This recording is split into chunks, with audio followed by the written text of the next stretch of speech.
This is Money Sense, bringing an informed financial perspective to the Cayman community. Brought to you by the CFA Society Cayman Islands and sponsored by One Trade X. And now, more Money Sense. A very good morning and warm welcome to Money Sense. Today's show is going to be a little bit different, as we have no guests, just the hosts. Each of the hosts has been asked to put their intellectual prowess on the line and challenge the listeners with a theme or idea that they think could come true in 2018. If they do come true, then hugs and props to all of us, of course. If, as is perhaps more likely, they don't, please remember that nothing on today's show should be considered specific investment advice, and that you should absolutely do your own research before making any investment based on something you hear on our show. You obviously also need to make sure any investment you do make is suitable for you, and that you are prepared to lose the money you invest if it is a speculative investment. With that said, let me welcome my co-hosts with a rousing New Year salutation. Christoph Barnett and Emil Kananowski, welcome to you both and a very happy 2018. Good morning, gentlemen. Good morning, gentlemen. Happy New Year. Happy New Year indeed. So we are going to put our reputations, as savaged as they already are, on the line and forecast some trends or ideas for 2018 so that the listeners can either potentially make some money or not make some money, and let's hope or at the very least be informed as to issues that perhaps they should be informed by. So without further ado, Emil, I think you're going to kick us off with a thematic idea for 2018, which may or may not scare people. So let's see. Well, you stole my thunder about scaring people. I'm going to turn to Ambrose Bierce to kind of help me kick off, and he was an author at the turn of the last century. And he wrote the Devil's Dictionary, which is a bunch of cheeky definitions for words that we're all familiar with. And since we're talking about the future, I turn to him. How does he define the future? It's that period of time in which our affairs prosper, our friends are true, and our happiness is assured. So hope, basically. So make-believe. Yes. Well, that's why it's a cheeky definition. So I, too, have hope for the future, but perhaps not the immediate future, more of the distant future. And the reason why is I believe that there is a global monetary shortage that underpins all the economic and financial and now more political and eventually social issues that we're confronting. But so let's take that one at a time. What do I mean by money, monetary? If you open up your wallet, you'll see that you have coins and bills in there. And when I'm referring to a shortage, I'm referring to a shortage of bills. There's not enough high-powered money out there. If I told you that I was going to give you a lot of money, we would all be very excited. But then if I specified, well, I'm going to be giving you a lot of coins, that's not super exciting. The problem, there's not enough bills. And it's the central banks that create money that we all know, that we all learned in our school, but the kind of money they create, unfortunately, is coins. They create bank reserves. Who creates bills? Private banks, financial institutions.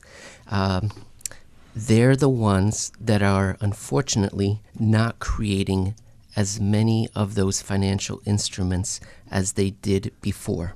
So those bills go by the name of loans, repurchase agreements, interest rate swaps, and other esoteric financial instruments.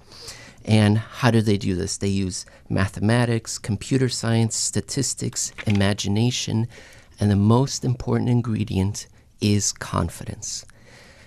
Private banks, private financial institutions now lack the confidence to create more money, and unfortunately, central banks are unable to step in the breach. They can only mint coins, not print bills.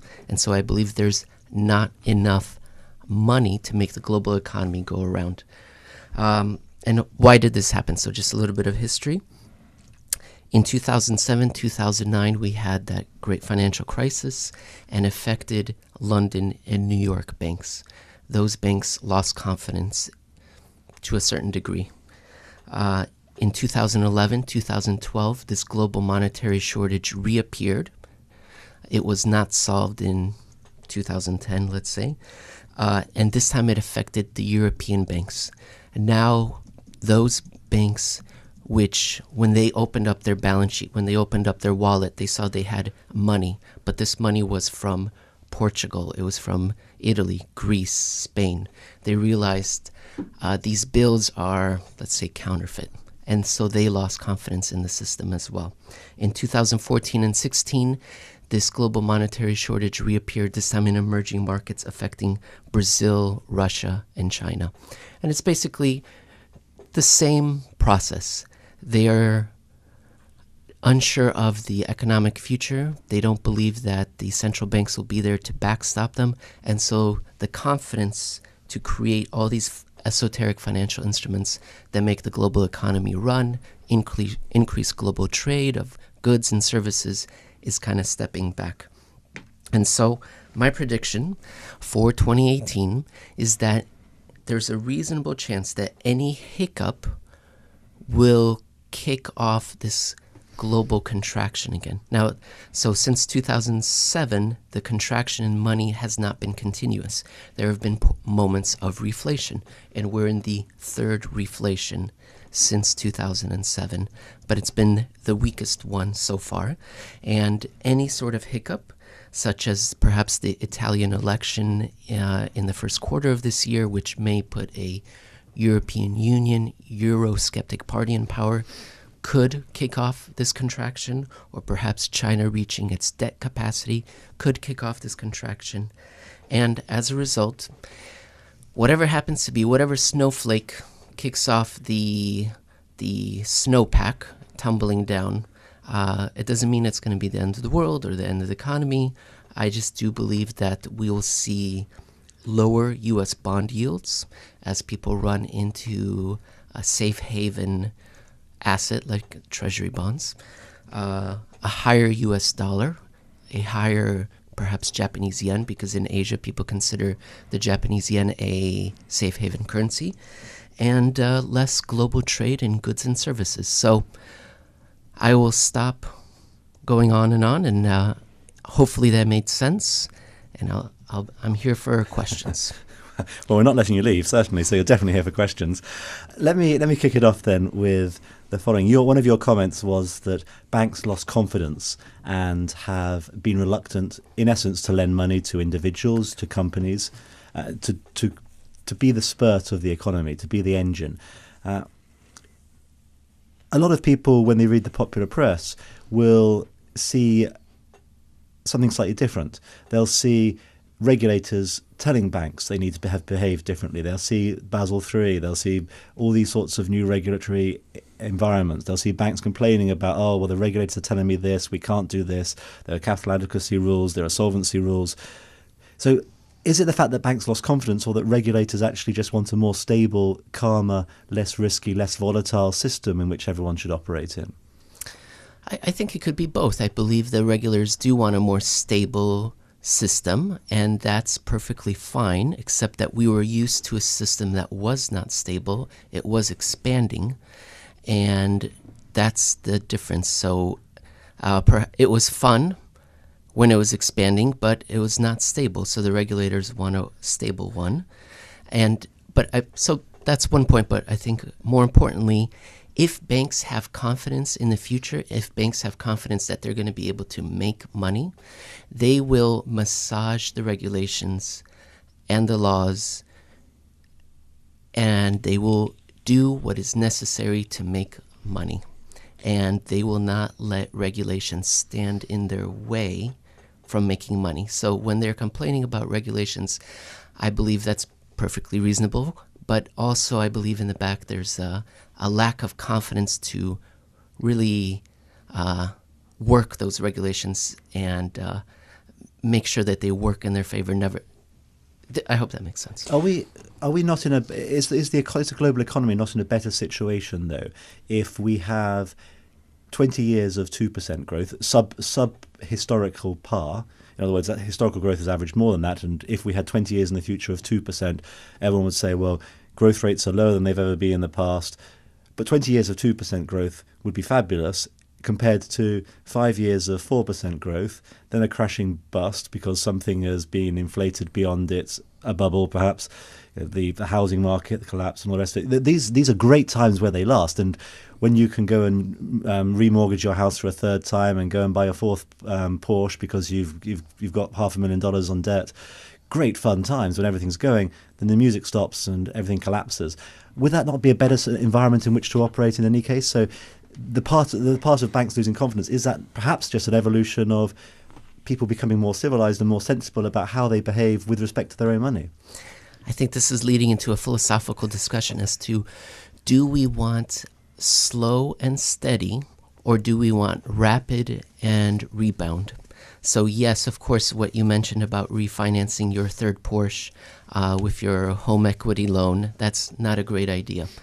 But in previous non-stagnant eras, what we had solid, smart growth.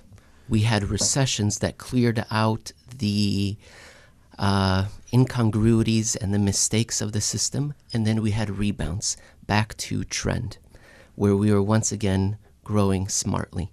What we've had since 2007 is a recession with no recovery. We've now had positive numbers and somewhat stagnant growth.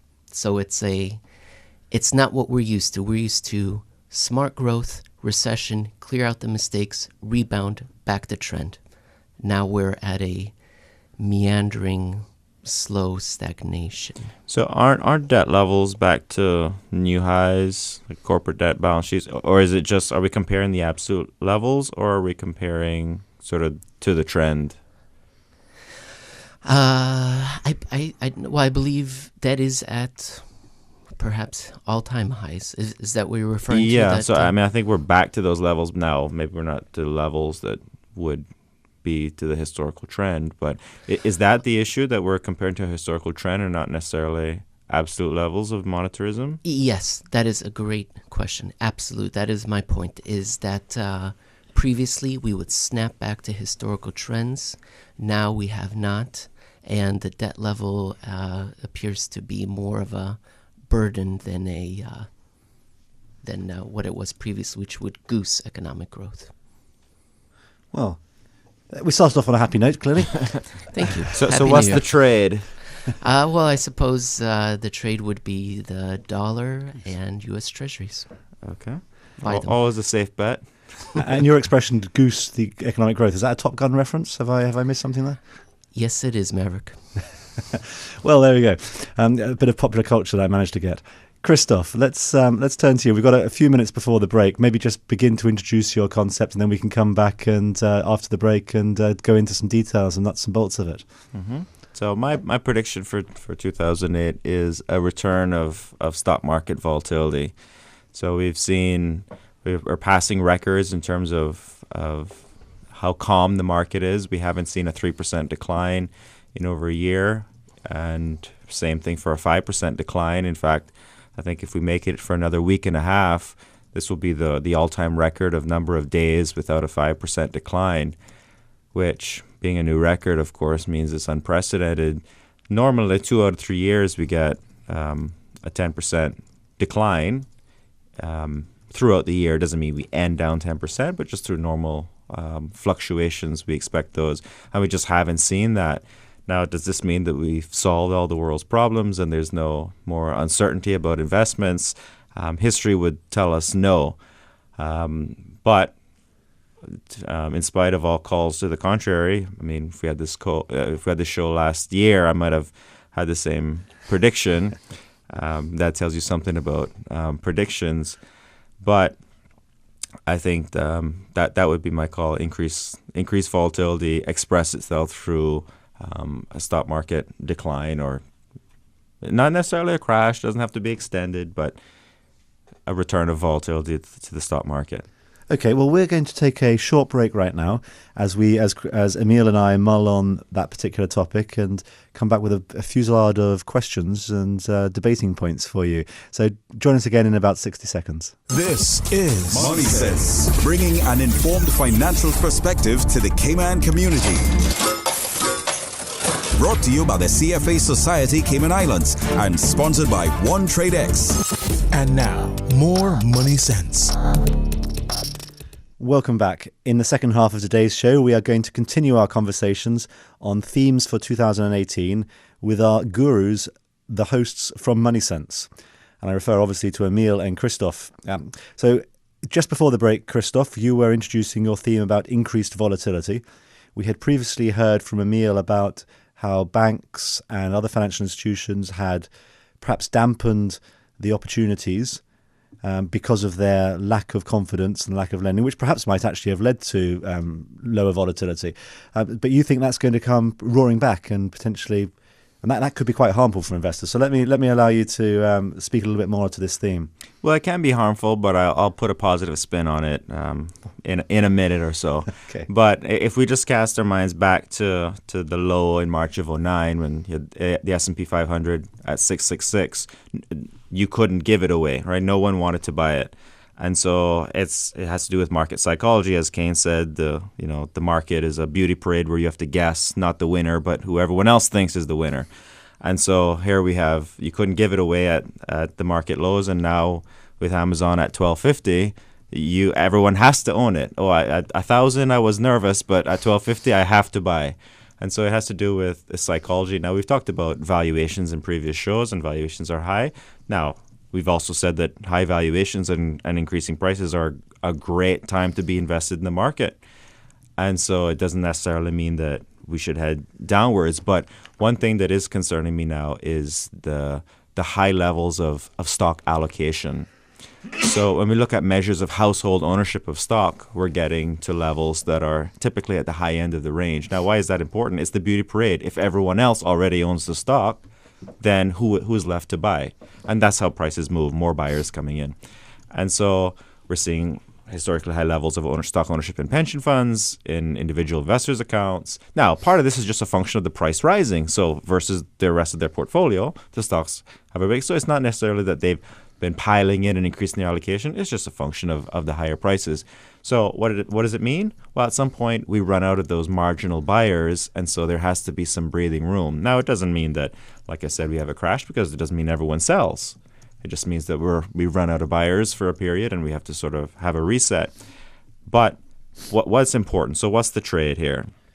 Well, first is to look at your current portfolio and say, am I well positioned for my risk tolerance? So someone's young will have a large amount in stock because of the high returns going forward, but someone who's closer to retirement will say, let me adjust my level of stock. So perhaps it's time to rebalance down to you've perhaps drifted higher than your historical allocation, rebalance down, and then have a plan for when volatility returns. Volatility is your friend if you're an investor, because if you want to own stocks, if the market's down 10%, think of it like a retail store. When things go on sale and you wanted to buy it, it's a great time to make that purchase. But as we know in finance, it's the one time when things go on sale, everyone leaves the store. So important thing is to have a plan. It can be good. Readjust your portfolio to perhaps your target allocation levels. And so that would be my trade. Part of that, I suppose, is actually just being sensible and admitting where we are, isn't it? What you're saying there is saying, well, we've had an unprecedented number of years of stock market gains. Mm-hmm. Don't be unrealistic and think that continues forever, and take some of those profits and put those in more conservative, less risky areas. Well, I just mentioned on the valuations that we have. When we have valuations at current levels, historically speaking, we've had lower forward returns. So it's just a function of when prices are high, you expect the returns going forward to be lower. And if you get something at a bargain, you expect a higher return. It makes sense mathematically.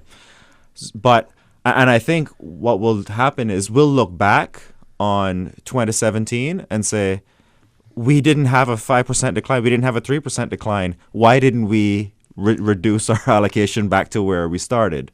Right? We're going to look back, and it's the same way we look back and say, why didn't we buy more stock at the bottom? Now, we don't know when it's the bottom. We don't know when it's top, but just prudence tells us to reallocate. And why I think we'll have those conversations. Didn't we see the projection for forward returns? Why didn't we do anything about it? Yeah. So part of that argument is things are increasingly the more things go up, the more expensive they are. And unless it's, say, and I use this analogy, unless it's a luxury handbag or a luxury pair of shoes, people shouldn't be buying more of things when they become more expensive. There are only a few number of items or luxury cars that people buy more of as they become expensive. It's an unusual psychological behavior to do that. Therefore, don't presume that that's always going to happen. Well, interestingly enough, new highs are historically a good time to buy the market, but at some point that fails, right? And we've had, obviously, years of new highs now. So you should have been buying all those new highs. So is this the new high to buy? Historically, would say, well, all highs are buying points. But at the same time, my arguments remain in terms of the prudence. And so that's my call.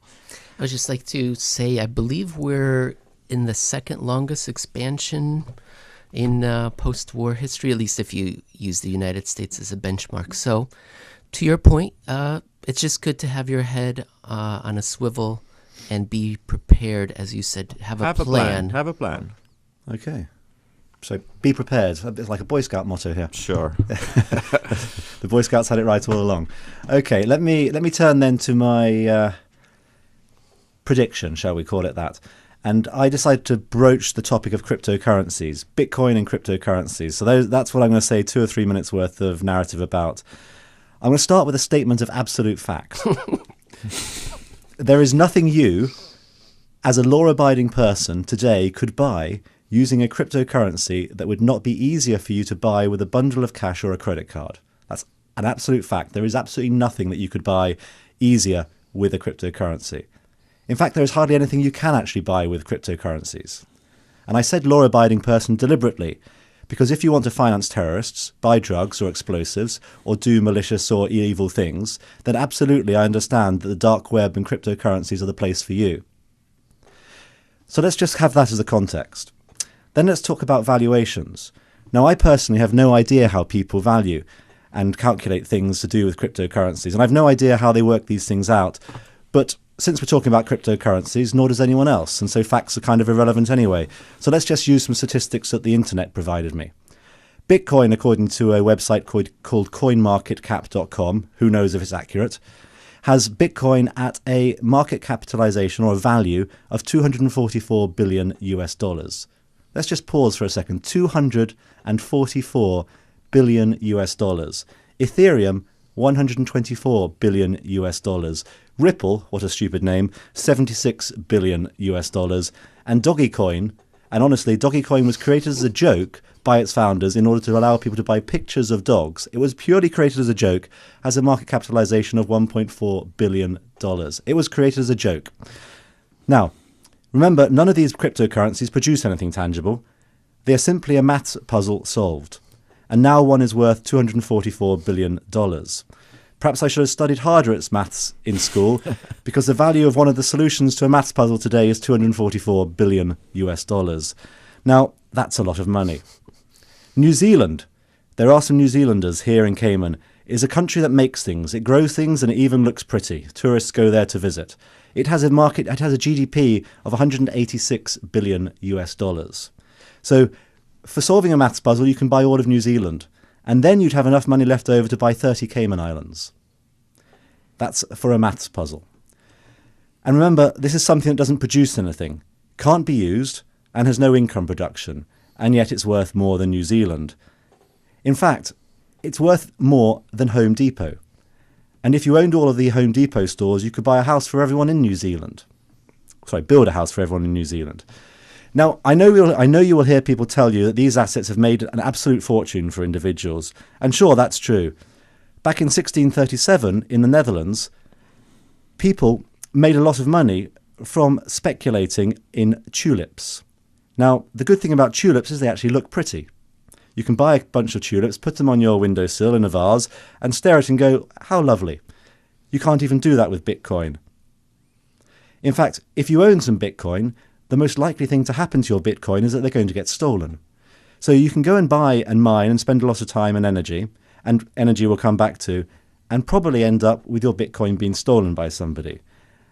And I talked about energy. Bitcoin mining is a huge energy consumption. So in order to get any of this, in order to keep this system going, you have to spend more in energy than many countries consume themselves in energy in order to have this system operate. Far more than the international banking system consumes. Now, you will hear people say that cryptocurrencies are a currency that can be used to buy things. Well, of course, they're totally and utterly wrong. I've already explained that you can't, unless you're a terrorist or drug dealer. I've already proved that you have to be a criminal to actually use it. But moving away from the flippant to the serious, currencies are supposed to have 3 textbook qualities: a store of value, a medium of exchange, and a unit of account. So the medium of exchange, use it to buy stuff, is clearly rubbish. A store of value. Well, if I give you a US dollar today, you will know in 3 months' time that that US dollar will roughly buy you the same amount of goods and services as it will do today. If I give you 1 Bitcoin today, tomorrow you might only be able to purchase a loaf of bread with it, if you could, of course, which you can't, or because it's gone up for some unexplained reason, perhaps a Ferrari. So it's hardly a store of value, and it's hardly a unit of account either, since nothing is priced in it. So what is my forecast? Well, to put it simply, anyone who invests in cryptocurrency is going to lose the majority of their money in 2018. Probably all of it. They're going to do what people did in 1637, and they're going to do what people did in 2000 before the dot-com bubble burst. They are buying something because they don't want to miss out on an opportunity, yet they don't know what the opportunity is, and they don't understand the opportunity. And every time you see people buying something because they don't want to miss out, you know you have a bubble. This bubble will burst, people will lose all the money they have invested, and I sincerely hope this happens in 2018, because frankly, it is a destructive waste of human resources to see people talk about and waste time investing in something which produces nothing. Questions, gentlemen? Okay, so if I may be so bold, let me start by disputing your fact. Cryptocurrencies, while currently in a bubble and in a mania, no doubt about that. We go and give presentations from time to time, and when you have the custodian asking about their child who's bought some Bitcoin or whether they should participate, we've reached those levels.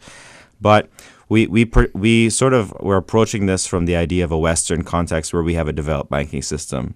And so on your I'll disagree with your fact where when normal commerce has become a crime, then Bitcoin, it has its use. So on the 2 issues of the medium of I'll grant you the unit of account, because how do you price things when the volatility is 10%?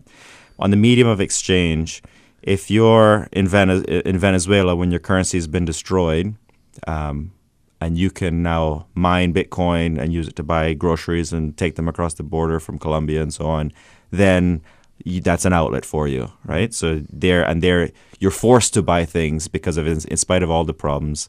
They're the same thing in Zimbabwe, which leads to the store of value. When you have a currency that's been destroyed, in Zimbabwe, the classic example. Another way is in Argentina, where they have bank confiscations. So when the alternative is worse than Bitcoin, then Bitcoin becomes the savior. So we're sort of perceiving this from a Western context, developed banking. So to the extent that we have that, your points remain true. But for the unbanked of the world, I'll leave an outlet. Let's leave a small outlet for them. Now, hopefully, it's at a lower price so that they can participate. That's that. Okay, so I will add to my list of people who can use Bitcoin: terrorists, drug dealers, criminals, and people living in the oppressed, basket-based countries, the financial oppressed. So I'm afraid, as is always the case on this show, we run out of time before we've got into the nitty-gritty, and thankfully before Emil has had a chance to use fact-based evidence to dispute my allegations about Bitcoin. It has been a pleasure rejoining everybody for the new year. Sincerely thank my co-hosts Emil and Christoph for their narratives and their presentations. And if we're dead wrong, don't blame us. It was the information that we read. Clearly, there was never our fault and all that sort of stuff. No, we jest. Seriously, please do your own research before you make investments based on anything we do. We are trying to introduce sort of some information for you as potential investors to make decisions, but no, we can't ever promise or guarantee that we're ever going to be accurate in everything that we say. We try to make our statements as accurate as they can be, but markets move in ways which are entirely unpredictable. So, as a final note before we leave, just wish to thank every one of our listeners and remind you that today's show can be heard as a podcast on the CFA Society Cayman Islands webpage. I encourage you, if you have a question or topic that you wish us to cover, or if you want to comment on something that was said in today's show, then tweet us at MoneySense Radio or email us at moneysense@candw.ky. we will engage with you on a conversation on those. With that then, thank you all once again. Goodbye, and please do tune into Money Sense in 2 weeks' time. Money Sense is brought to you with the support of OneTradeX. OneTradeX, the Cayman Islands' #1 choice for online brokerage.